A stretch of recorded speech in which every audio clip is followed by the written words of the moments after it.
देखिए, अच्छा पीटीआई के मुताबिक भी आप बात नहीं कर रहे। अच्छा, मैं आपको एक बात बताऊं, ये हकीकत बात है जो चेयरमैन बिलावल भुट्टो ज़रदारी साहब ने की है कि चीफ मिनिस्टर ने किसी भी सूबे का हो, चाहे किसी भी पॉलिटिकल पार्टी का हो, उसको वफा चलना ही उस सूबे की भी बेहतरी है, उस चीफ मिनिस्टर की भी बेहतरी है। हमने भी पीपुल्स पार्टी से फेडरल गवर्नमेंट में पावर में नहीं है, लेकिन बदतरीन खदशात के बावजूद हम वफाक के साथ चले, हमने वफाक के साथ यूनिटी दिखाई है। इसी तरीके से खैबर पख्तूनख्वा की गवर्नमेंट और उनकी सरकार को भी चाहिए, कितने भी इख्तलाफात हो उसके बावजूद वो वफाक के साथ चलें, मुल्क को यूनाइटेड। इस वक्त मुल्क में जरूरत है हम आहंगी की, इस वक्त मुल्क में जरूरत है इत्तेहाद की, इस वक्त मुल्क में जरूरत है कि सब एक पेज पर आ जाएं। अगर आप इस वक्त भी अपने बानी पीटीआई के फलसफे पे चले तो आप इस मुल्क को नुकसान पहुंचाने की खुदा न खासा बात करेंगे। कि उस शख्स का पाकिस्तान से किसी किस्म का कोई इंटरेस्ट या वो मोहब्बत नहीं है, उसकी जो मोहब्बत है वो सिर्फ और सिर्फ इक़्तिदार से है, अपनी कुर्सी से है, अपनी रिहाई से है, अपनी अयाशी से। Thank you. क्या हो गया? अच्छा, ये करवा कभी देख लें, हिल रहा है, किसी वक्त गिर जाए। नहीं, मैं करवा नंबर पे सिर्फ पार्लियामेंट रिपोर्टर्स का हमने बिल्कुल अलग कर दिया, हमारे कमरे में बैठने पे पाबंदी लगा दी गई है, हमें निकाल दिया जाता है। कहा जाता है कि आप लोगों को इधर अथॉरिटी नहीं है बैठने की। संजय ने मुझे कहा और बात चार्डियों के थ्रू करवाया गया, पानी तक पीने नहीं दे, पानी के लिए मना निकाला ये। आपने मेरा नाम लिया, हमारे नाम पे किसी को भी कुछ किया। कच्चे के उन इलाकों में रेंजर्स और पुलिस ने मुश्तरका एक्शन किए और रेंजर्स ने जो सेपरेट एक्शन किया उसमें कितनी बड़ी तादाद में जो है वो चीज़ रिकवर हुई हैं और कितना सख्त एक्शन किया गया।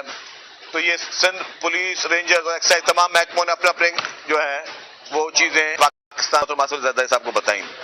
और फिर कल की मीटिंग में जो सबसे अहम फैसला, सबसे अहम बात ये हुई कि डाकुओं के खिलाफ एक्शन जारी रहेगा, लेकिन हुकूमत की जानिब से एक वार्निंग कह दें, एक ऑफर कह दें, एक हिदायत कह दें, एक लास्ट चांस कह दें, तमाम उन भटके हुए डाकुओं के लिए था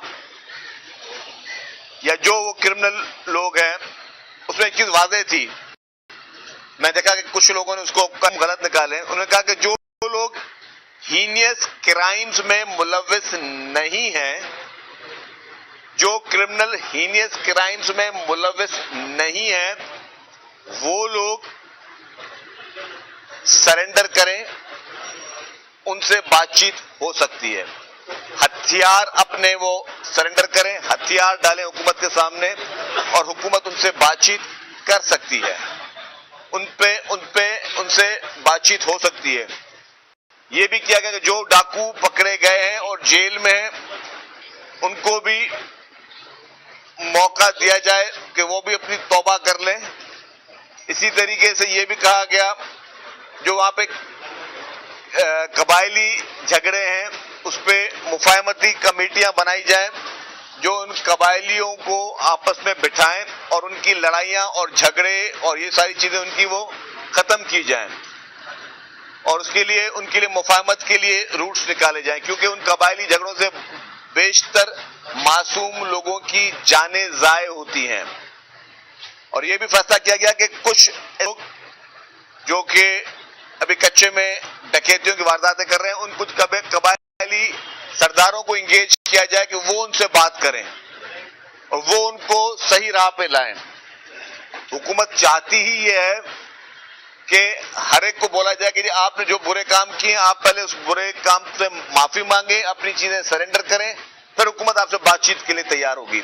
आपको याद है चंद दिन पहले मैंने यहीं पे कहा था, मैंने जो मंशियात फरोश भी हैं वो तौबला से मंशियात का काम छोड़ दें और फिर हुकूमत उनके लिए रियायत कर सकती है। लेकिन अगर फरोश मंशियात का काम जारी रखेगा तो ज्यादा अरसा जारी नहीं रख सकेगा क्योंकि उनके खिलाफ। तो इसी तरीके से कल जो पैगाम उस मीटिंग का बड़े वाज़ेह था कि हम तमाम उन लोगों से जो इस वाक़यात में मुलविस हैं उनको